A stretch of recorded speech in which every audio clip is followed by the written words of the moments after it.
August 12, 1944. The walls of Frayne prison held a suffocating silence, broken only by the sound of boots in distant corridors. Suzanne Spaak sat on the edge of a narrow cot in a cell that smelled of mildew and old fear, her hands folded in her lap. She wore the same tailored wool suit she had been arrested in 14 months earlier, now creased and faded. Around her neck, barely visible in the dim light filtering through a high-barred window, hung a strand of pearls, a remnant of the woman she had been before the war remade her. Outside, Paris was on the cusp of liberation. Allied forces were closing in. In just 13 days, church bells would ring across the city as German occupiers fled. But Suzanne would not hear them. She had known for weeks that her execution was imminent. The Gestapo did not forgive those who stole their prey. And Suzanne Spaak, born into one of Belgium's wealthiest families, married to a prominent playwright, once a fixture in the salons of the 7th arrondissement, had stolen more than 160 Jewish children from their grasp. Her story is not widely remembered. It does not appear in most history books. The archives hold fragments, witness statements, resistance records, a few brittle letters. She was a woman who operated in plain sight, her privilege serving as camouflage while she dismantled Nazi machinery, one child at a time. This is her story, and it belongs to the thousands of others like her, whose courage was never written into monuments. Before the war, Suzanne Lorge had been a creature of comfort and beauty. Suzanne did exactly that. In 1926, she married Claude Spaak, a celebrated Belgian playwright and the brother of Paul-Henri Spaak, who would later become Belgium's prime minister. The marriage brought her into the heart of European intellectual and political life. Gallery openings and silk gloves had once defined her days. A world so polished she believed nothing truly dangerous could reach her children. She raised 2 of them, Bazou and Pilette, inside that illusion. But comfort, as she would learn, is not the same as immunity. When Germany invaded France in the spring of 1940, Suzanne's world did not collapse immediately. The occupation brought inconvenience first. Suzanne watched. She listened. She did not speak her mind. Not yet. Her husband, Claude, leaned toward accommodation. Suzanne began to suspect pragmatism was another word for cowardice. The shift came slowly, then all at once. In 1941, the first anti-Jewish laws tightened. Jewish families were required to register. Their businesses were seized. Children were expelled from schools. Suzanne saw neighbors vanish overnight. She heard whispers of arrests, deportations, camps in the East. The newspapers lied. The radio lied. But the truth bled through in other ways. A child crying in an empty apartment. A yellow star sewn hastily onto a coat. The smell of fear in metro stations. Suzanne could no longer sit still. She began small. A Jewish colleague of her husband's asked if she could help hide his daughter for a few days.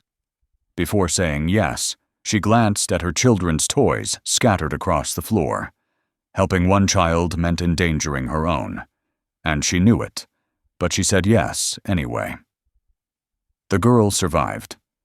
Word spread quietly. Other requests followed. Suzanne discovered she had a talent for this work. She was calm under pressure, resourceful, and her social status granted her a kind of invisibility. The Gestapo and French police rarely questioned a well-dressed woman carrying flowers or a box of pastries. They assumed her errands were innocent. They were not. By early 1942, Suzanne was no longer working alone. She had joined a clandestine network that would later be known as the Dutch Paris Line, though her own operations were distinct and more focused on children. She connected with Pastor André Trocmé and others in the Protestant community who ran safe houses in rural France. She forged documents. She lied fluently.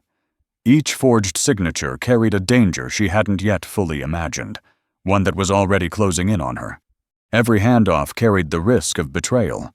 Every child she moved was a life she could lose. Then came July 16th, 1942. The WWII roundup. Over 13,000 Jewish men, women, and children were arrested in a single coordinated sweep across Paris. Most were taken to the Vélodrome d'Ivry, a cycling stadium, where they were held in brutal conditions before being deported to Auschwitz. Suzanne heard about it the next morning. She felt physically ill. In the chaos that followed, she heard mothers calling children's names that no one answered anymore, and that single sound pushed her past the point of hesitation. She made a decision that would define the rest of her life. Within days, Suzanne was working with a small group of resistance operatives to identify which children had been separated from their parents during the chaos of the roundup.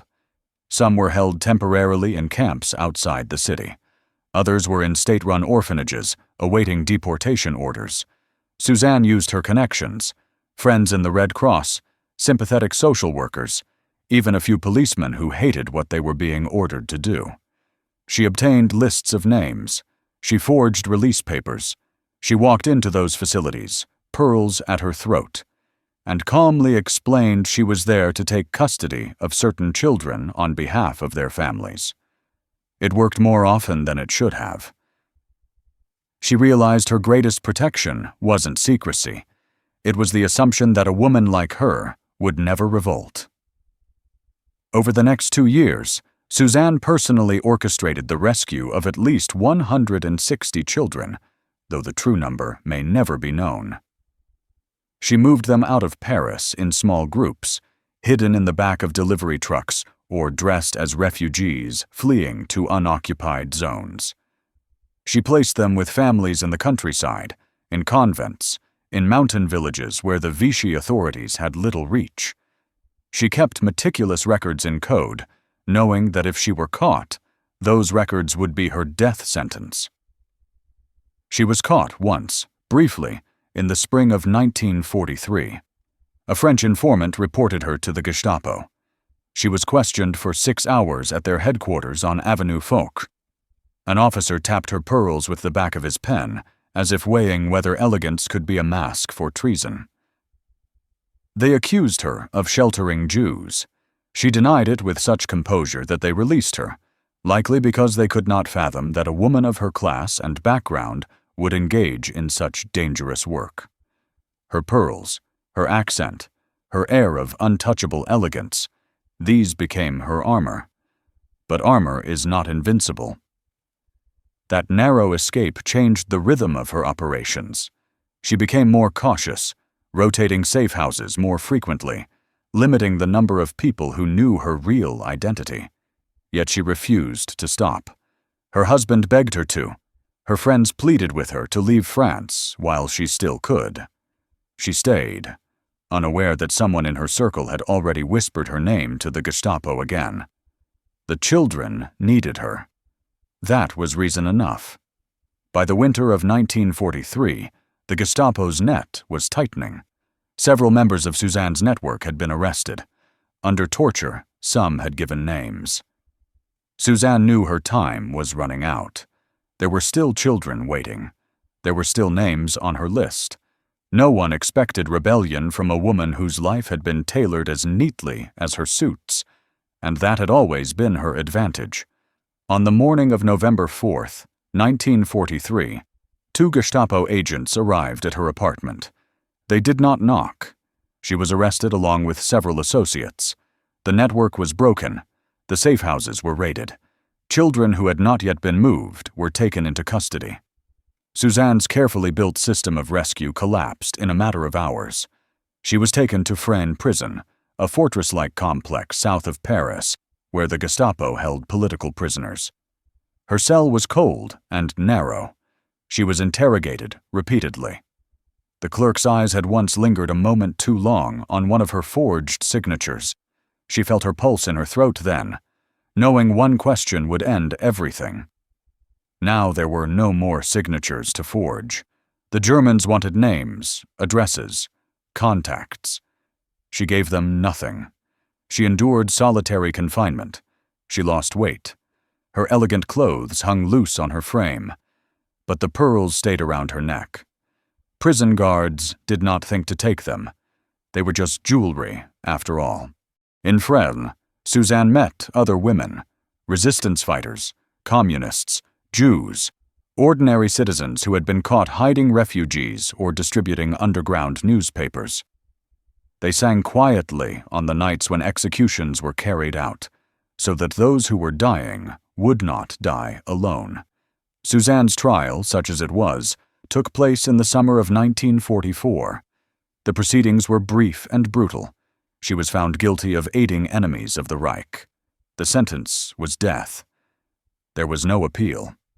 She accepted it with a calmness that unnerved even her jailers. In the days leading up to her execution, she wrote letters to her children. She told them she was not afraid. She told them the work had been worth it. She told them to remember that kindness, even in the face of great evil, was never a wasted effort. Those letters were never delivered. They were confiscated and destroyed. On the morning of August 12, 1944, Suzanne Spaak was led from her cell to the execution ground at Fresnes. She was one of several prisoners shot that day. Eyewitnesses later recalled that she walked calmly, her back straight, her pearls catching the early light. She did not beg. She did not weep. As she stepped forward, the officer who read her sentence avoided her eyes, as if her calmness accused him. She faced the firing squad with the same quiet resolve she had brought to every dangerous choice she made during the war. 13 days later, Paris was liberated. After the war, Suzanne's story was nearly lost. Her name did not appear on the official lists of resistance heroes that were read aloud at commemoration ceremonies. Her husband, Claude, rarely spoke of her. Her children were too young to fully understand what she had done. The families of the children she saved scattered across continents, many never knowing the name of the woman who had risked everything to give them a chance at life. It was not until decades later, when historians began combing through Gestapo archives and interviewing survivors, that the full scope of Suzanne Spaak's work began to emerge. She had saved children not through dramatic escapes or armed confrontation, but through patience, intelligence, and an almost reckless disregard for her own safety. She had used her privilege as a weapon against those who assumed privilege meant compliance. She had proven that courage does not always announce itself with fanfare. Sometimes it wears pearls and speaks softly, and does the work anyway. In 2002, Suzanne Spaak was posthumously recognized as Righteous Among the Nations by Yad Vashem, Israel's Holocaust memorial.